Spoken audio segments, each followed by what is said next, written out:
तुम्ही जर शाकाहारी व्हेजिटेरियन असाल तर हॉटेलमध्ये किंवा धाब्यावर गेल्यावर सर्वात जास्त फरमाईश असते ती पनीर बटर मसाल्याची। हॉटेल किंवा धाब्यावर गेल्यावर छोट्याशा बाउलमध्ये पनीर बटर मसाला ते तुम्हाला सर्व करतात।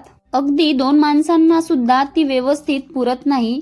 तर आज आपण अगदी घरगुती साहित्यात, घरगुती मसाल्यात खूप महागडे जिन्नस साहित्य न वापरता अगदी थोड्याशा पनीर पासून संपूर्ण कुटुंबासाठी अगदी पोटभर पनीर बटर मसाला कसा बनवायचा ते पाहणार आहोत। ही रेसिपी बघून एकदा नक्की ट्राय करा, कारण यानंतर तुम्हाला हॉटेल किंवा धाब्यावर जाण्याची अजिबात गरज पडणार नाही। कमी साहित्यात चमचमीत बेत तुम्ही सुद्धा करून बघा। रेसिपी नेहमीप्रमाणे भरपूर टिप्ससह तुमच्यासोबत मी शेअर केली आहे, म्हणून ती शेवटपर्यंत नक्की बघा। नमस्कार, मी अनुराधा's किचन मराठीमध्ये तुम्हा सर्वांचं मनापासून खूप खूप स्वागत। चला तर मग रेसिपीला सुरुवात करूया।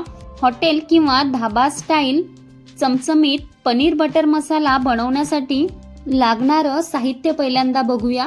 इथे मी 3 मध्यम आकाराचे कांदे उभ्या स्लाइसेस मध्ये कट करून घेतले आहेत। मला टोमॅटो जरा जास्त लागतो, तर इथे मी 2 मोठ्या आकाराचे छान पिकलेले टोमॅटो घेतले आहेत। गावरान टोमॅटो घेऊ नका, आपले हायब्रिड टोमॅटो घ्या, नाहीतर ग्रेव्ही आंबट होईल। सुद्धा मी स्लाइसेस मध्ये कट करून घेतला आहे। कोथिंबीरीच्या कोड्या काड्या घेतल्या आहेत, 7 ते 8 लसूण पाकळ्या, 1 इंच आलं, 2 हिरव्या मिरच्या, 8 ते 10 काजू आणि 1 चमचा मगजबी घेतली आहे।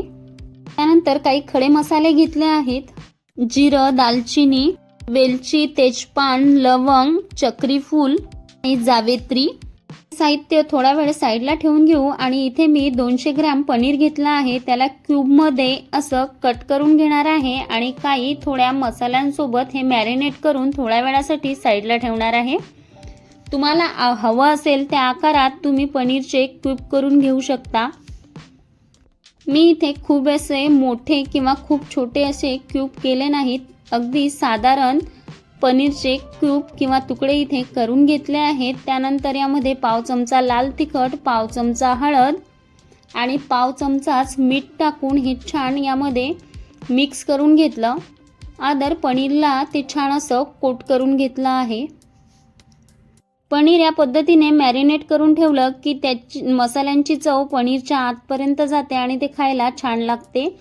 आपण ग्रेव्ही करायला घेणार आहोत, त्यासाठी गॅसवर कढई गरम करून घेतली आणि यामध्ये 1 पळी म्हणजेच 1 मोठा चमचा तेल टाकून घेतला आहे। आता यामध्ये जे घेतलेले होते ते खडे मसाले घालणार आहोत आणि हे छान अगदी लो फ्लेमवर आपल्याला तेलामध्ये फ्लेवर सुटेपर्यंत परतून घ्यायचे आहेत।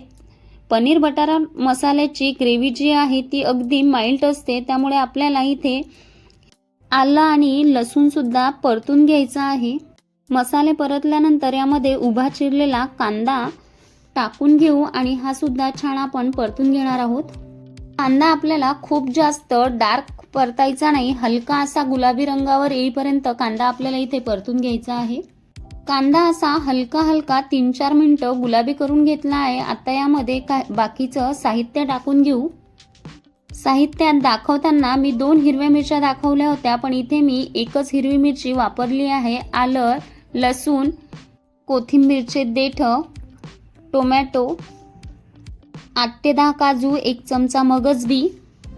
आता हे 2 ते 3 मिनिटं आपण छान परतून घेणार आहोत। तुमच्याकडे जर काश्मीरी लाल मिरच्या असतील तर त्या तुम्ही इथे नक्की वापरा, माझ्याकडे नव्हत्या त्यामुळे मी त्या घेतलेल्या नाहीयेत, त्यांनी भाजीला रंग खूप छान येतो। आता हे 2 ते 3 मिनिटं परतून झालं आहे, यावर झाकण ठेवू आणि 2 मिनिटं वाफ काढून घेऊ। त्यानंतर यामध्ये घालायचे पाणी, तर इथे मी अर्धी वाटी पाणी घातलं आहे, खूप जास्त पाणी आपल्याला इथे घालायचं नाही। आता हे मिक्स करून घ्यायचं आणि यावर झाकण ठेवून 7 ते 8 मिनिटं मंद आचेवर आपल्याला हे शिजून घ्यायचं आहे। बघा 7 ते 8 मिनिटं आपण याला शिजवलंय। इथे टोमॅटो, कांदा, काजू अगदी छान मऊ असे शिजले गेले आहेत। यामध्ये तुम्ही साखर सुद्धा इथे घालू शकता, 1 चमचा, पण मी साखरेचा वापर केलेला नाही। तुम्हाला आवडत असेल तर थोडीशी साखर तुम्ही इथे घाला। आता इथे गॅस बंद करून हे पूर्ण गार करून घेतलं आहे। आता यातले जे खडे मसाले आहेत ते काढून घ्यायचे आणि थोडंसं पाणी घालून हे छान बारीक वाटून घ्यायचं आहे। तर हे बघा, याला मी इथे वाटून घेतला आहे आणि आपली सिल्की लोण्यासारखी पेस्ट इथे बनून तयार झाली आहे।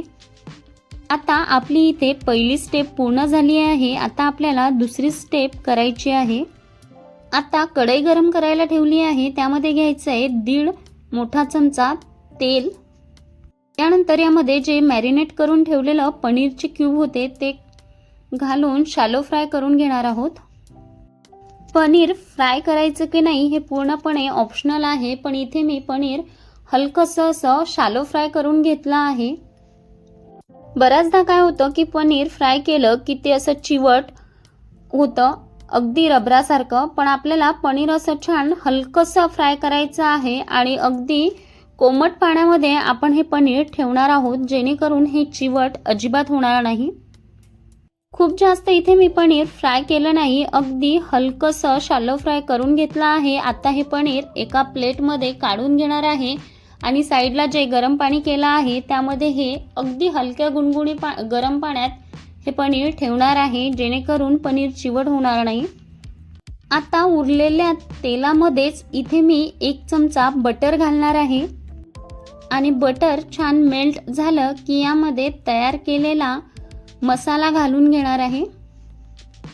यामध्ये ग्रेव्ही घातल्यानंतर आपल्याला हे छान 7 ते 8 मिनिटं किंवा तेल सुटेपर्यंत ग्रेव्ही आपल्याला इथे परतून घ्यायची आहे।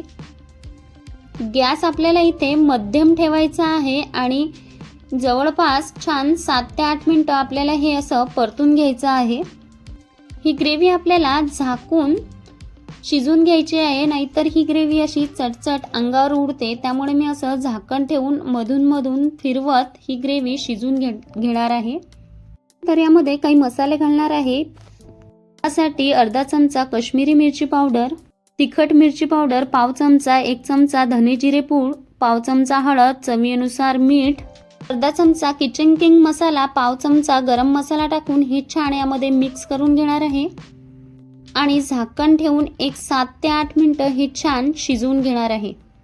इथे आपले 8 मिनिटं झाले आहेत आणि ग्रेव्ही छान शिजून तयार झाली आहे। मी ही छान तेल सुटेपर्यंत ग्रेव्ही मस्त अशी परतून घेतली आहे।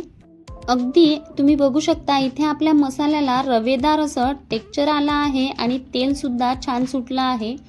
आता यामध्ये आपण जे पनीर शॅलो फ्राय करून घेतलं होतं, गरम पाण्यामध्ये ठेवून घेतलं होतं, ते घालून घेणार आहोत आणि मिक्स करून घेणार आहोत। याची ग्रेव्ही थोडीशी अशी घट्टसरच असते, त्यामुळे खूप जास्त पाण्याचा वापर इथे करायचा नाही आणि ग्रेव्हीमध्ये घालताना शक्यतोवर गरम पाणीच घालायचं आहे।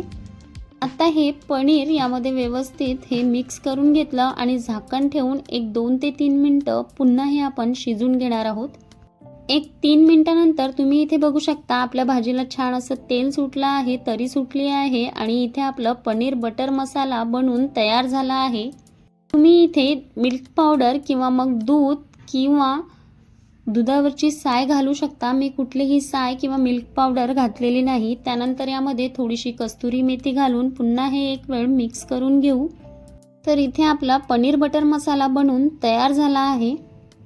तर ही रेसिपी करताना आपल्याला एक काळजी घ्यायची आहे की मसाले छान परतायचे आहेत आणि ग्रेव्ही ज्या वेळेस मिक्सरला बारीक करतो तेव्हा ती अगदी स्मूथ आणि क्रीमी टेक्स्चरमध्ये बारीक करायची आहे। मसाले तेच असतात, साहित्य सुद्धा तेच असते, फक्त असं व्यवस्थित लक्ष देऊन वेगवेगळे लूक त्याचे केले की पदार्थ खायला छान लागतो। इथे आपला पनीर बटर मसाला बनून तयार झाला आहे। तुम्हाला माझी आजची ही पनीर बटर मसाल्याची रेसिपी कशी वाटली हे कमेंट करून मला नक्की कळवा। पुन्हा भेटू अशाच नवीन रेसिपीसह, तोपर्यंत धन्यवाद।